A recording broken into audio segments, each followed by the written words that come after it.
Сейфом бар ғой, шетелдік қыздары болған бұрында жүрген. Вообще турчанкалармен жүрмеген да, именно шетелдің қыздарын ұнатады ма, бір нәрсесі бар.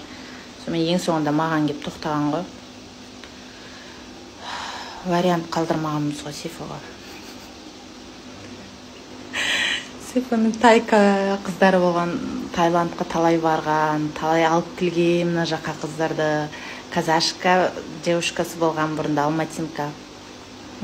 Орыс қыздары болған, қанша рет ақшаларын қағып алған, бұның менен айналып кетсін, сен бәр пайдаланып кетті, менен басқа.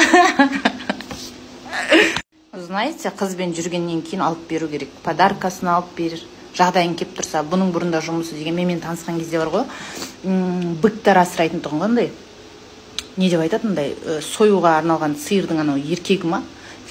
Siz eskiden sen yapıyordun ya bir